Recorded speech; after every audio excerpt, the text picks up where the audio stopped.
Ողջույն Տիգրան, այս անգամ թողարկումը մի փոքր այլ ձևաչափով ենք անելու։ Դու մի քանի օր Միացյալ Նահանգներում ես, հանդիպումներ ես ունեցել պետական մարմինների եւ հետազոտական կենտրոնների ներկայացուցիչների հետ։ Կուզեի մի քիչ պատմես, ինչպես ես առհասարակ կարծում Միացյալ Նահանգների հետաքրքրվածությունը ինչպիսին է մեր տարածաշրջանով եւ արդյոք ԱՄՆ-ն հստակ պատկերացում ունի, թե Հայաստան այս բանին ինչ անվտանգային խնդիրների առջեւ է կանգնած։ Ողջույն Ժաննա, այո, վերջին օրերի ընթացքում մի շարք գործընկերների հետ հնարավորություն ենք ունեցել հանդիպումներ ունենալ պետական մարմիններում եւ Միացյալ Նահանգների գլխավոր ուղեղային կենտրոններում։ Կարծում եմ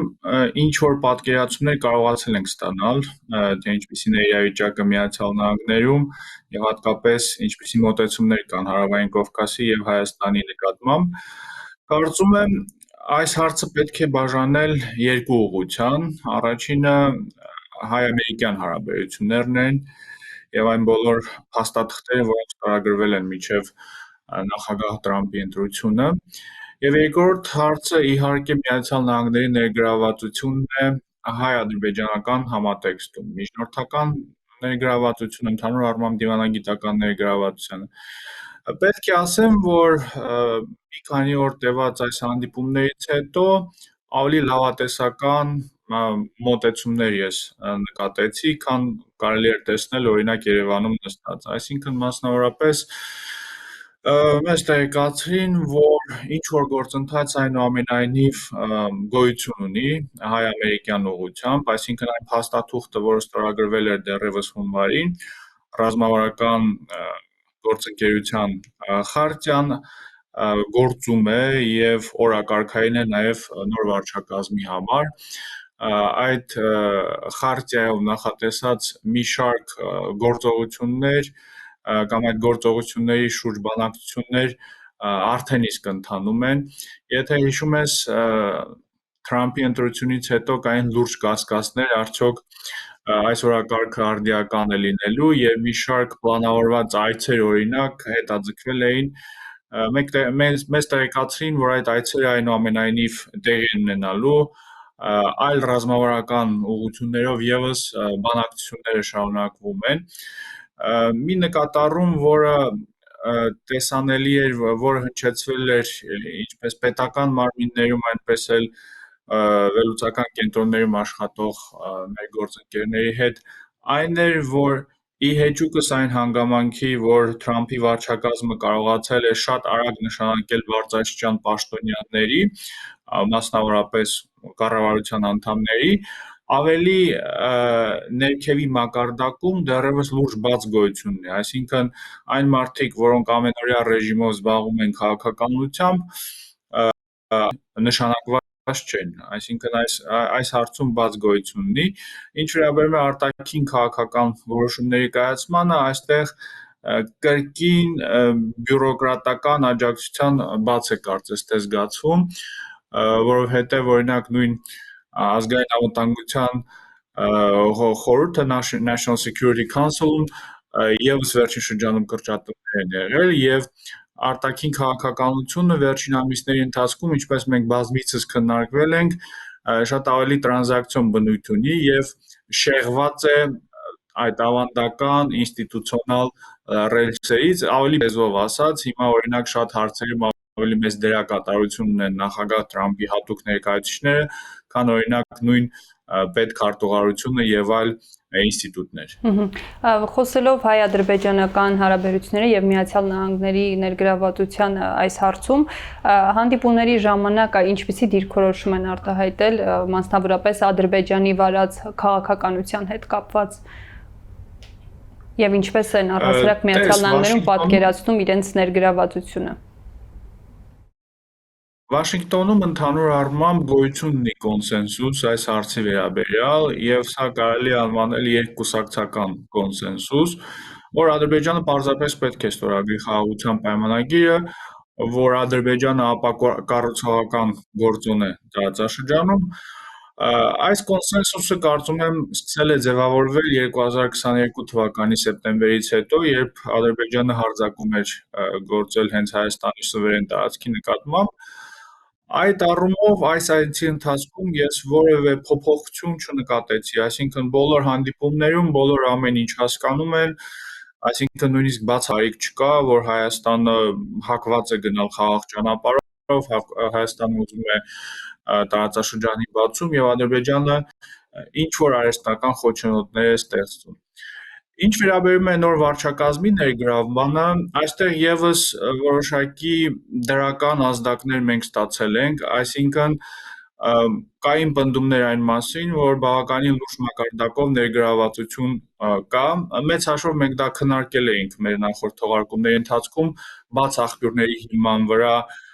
այսինքն հիշում ես քննարկում էինք, որ մասնավորապես Սթիվ Ուիթքոֆը, ով նախագահ Թրամփի հատուկ ներկայացուցիչն է ռուս-ուկրաինական պատերազմի կարգավորման գործընթացում, ինչպես նաև Իսրայել-Պաղեստին հակամարտության կարգավորման գործընթացում ներգրաված է նաև մեր հակամարտության մեջ։ Մեզ այստեղ հայտնեցին տարբեր կառույցներով, որ Ուիթկոֆը բավականին ակտիվորեն ներգրաված է նաև հայ-ադրբեջանական գործընթացում։ Իհարկե որևէ մանրամասների մասին մեզ չտեղեկացրին, որովհետև միգուցե նույնիսկ շատ զրուցակիցներից շատերը իրենք տեղյակ չէին այդ մասին, ինչպես արդեն նշել է ինստիտուցիոնալ որոշակի խզում գոյություն ունի, երբ հատուկ ներկայացուցիչները մեծ հաշվով գործում են, աշխատում են ուղիղ նախագահ Թրամփի կամ Թրամփի մերձավոր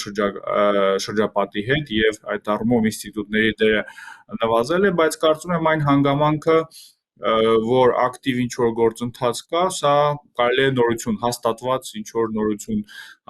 համարել։ Ուիթքոֆի ներգրավվածության վերաբերյալ հիշում ես, այս ժամանակի վերապահումներ հայտնում էի, այստեղ խնդիրը ինստիտուցիոնալ հիշողության բացակայությունն է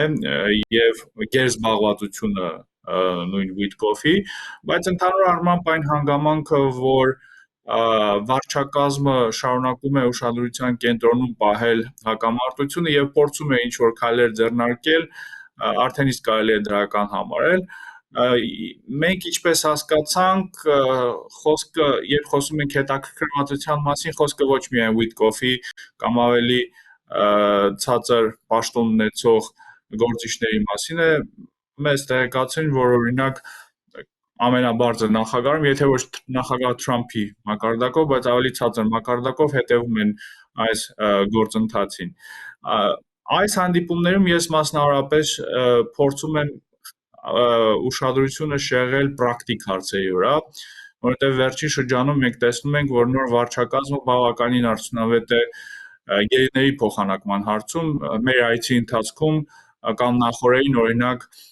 նախագահ Թրամփի մեկ այլ հատուկ ներկայացուցիչ գեներալ Կելոգը կարողացել է բելարուսական բանտերից ազատել բելարուս քաղաքական բանտարկյալներին եւ կարծում եմ հայկական դիվանագիտությունը անելիք ունի եւ շեշտադրումը հենց այս խնդիրների վրա պետք է դնի, եթե այսինքն Միացյալ Նահանգները ցանկանում են ավելի ակտիվ ներգրավվածություն ունենալ այս գործընթացում, ցանկանում են մեծ հաշվով դրդել Ադրբեջանին ստորագրել խաղաղության պայմանագիրը եւ համաձայնության հասնել օրինակ կոմունիկացիայի հարցով, ապա առաջին քայլը կարող է լինել հենց գերիների հայ քաղաքական բանտարկյալների ազատումը։ Եվ ինչ վերաբերում է Ադրբեջանի վրա ճնշում գործադրելու, իհարկե այստեղ տարածված նարատիվ է նաև այն, որ հայ-ադրբեջանական հակամարտությունը կարող է հեշտ արտաքին քաղաքական հաղթանակ լինի նաև Թրամփի վարչակազմի համար, որովհետև մենք տեսնում ենք, որ նրանք եկել են իշխանության այսպես կոչված խաղաղության օրակարգով, խոստացել են խաղաղության հաստատել տարբեր տարածաշրջաններում, բայց նույն ռուս-ուկրաինական պատերազմի պարագայում, նույն Իսրայել-Պաղեստին հակամարտության պարագայում դեռևս լուրջ արդյունքներ չկան։ Իսկ այստեղ արդեն գոյություն ունի համաձայնեցված տեքստ եւ Ադրբեջանը պարզապես արհեստականորեն ձգում է խաղաղության պայմանագրի ստորագրումը, հավելյալ խնդիրներ է ստեղծում ու Միացյալ Նահանգները ճիշտ մոտեցման պարագայում կարծում եմ կկարողանան ցանկության դեպքում ազդել նաև Ադրբեջանի Խոսենք նաև Հայաստան-Միացյալ Նահանգներ հարաբերություններից, այստեղ ինչ տպավորություն է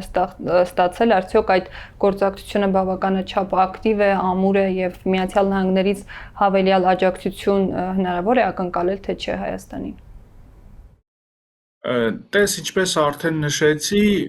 ես ավելի վատ պատկեր էի տեսնում Երևանից հետևելով գործընթացներին, այսինքն կարելի է ենթադրել, որ Թրամփի վարչակազմի համար ընդհանրապես Հարավային Կովկասը եւ Հայաստանը մեծ հետաքրքրություն չեն ներկայացնում, բայց ինչպես արդեն նշեցի, կարծես թե ինչ որ գործընթացներ տեղի են ունենում, դրանք տեսանելի չեն լայն հանրության համար, դրանք շատ չեն լուսաբանվում, բայց մասնավորապես նույն ռազմավարական գործակցության, համագործակցության այդ խարտիայի օրակարգը կարծես թե շարունակում է գոյություն ունենալ։ Կարծում եմ այստեղ կա հետաքրքրվածություն նաև Հայաստանում ատոմային կայանի կառուցման վերաբերյալ եւ այս հարցով եւս ինչ որ բանակցություններ կարծես թե ընթանում են։ Մի խոսքով հետաքրքրվածություն որոշակի կա, գործընթաց շարունակվում է, բայց պետք է հասկանալ, որ վարչակազմի համար իհարկե շատ ավելի կարևոր հարցեր գոյություն ունեն հիմա։ Այսինքն մենք տեսնում ենք, թե մեր հարևան երկրում Իրանում ինչ է տեղի ունենում,